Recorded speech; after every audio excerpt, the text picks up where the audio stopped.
मसीह यीशु में आप सबकी सलामती हो। आज हम कलाम खुदा में से पढ़ेंगे मुक़द्दस मत्ती की अंजील, उसका 28वां बाब, उसकी पहली से 15वीं आयत तक।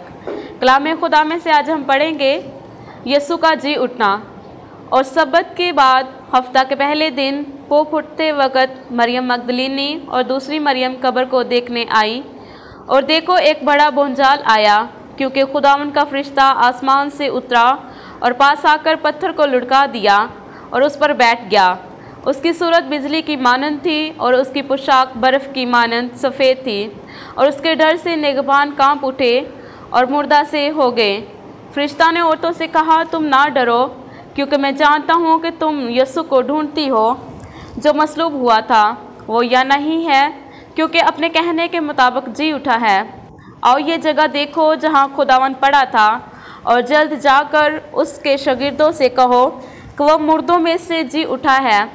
और देखो, वो तुमसे पहले गलील को जाता है, वहाँ तुम उसे देखोगे। देखो, मैंने तुमसे कह दिया है। और वो खौफ और बड़ी खुशी के साथ कब्र से जल्दी रवाना होकर उसके शागिर्दों को खबर देने दौड़ी। और देखो, यीशु उनसे मिला और उसने कहा, सलाम। उन्होंने पास आकर उसके कदम पकड़े और उसे सजदा किया। उस पर यीशु ने उनसे कहा, डरो नहीं, जाओ मेरे भाइयों से कहो कि गलील को चले जाएं, वहाँ मुझे देखेंगे।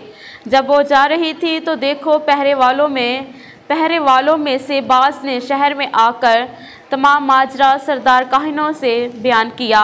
और उन्होंने बुजुर्गों के साथ जमा होकर मशवरा किया और सिपाहियों को बहुत सा रुपया देकर कहा, यह कह देना कि रात को जब हम सो रहे थे, उसके शागिर्द आकर उसे चुरा लिए गए।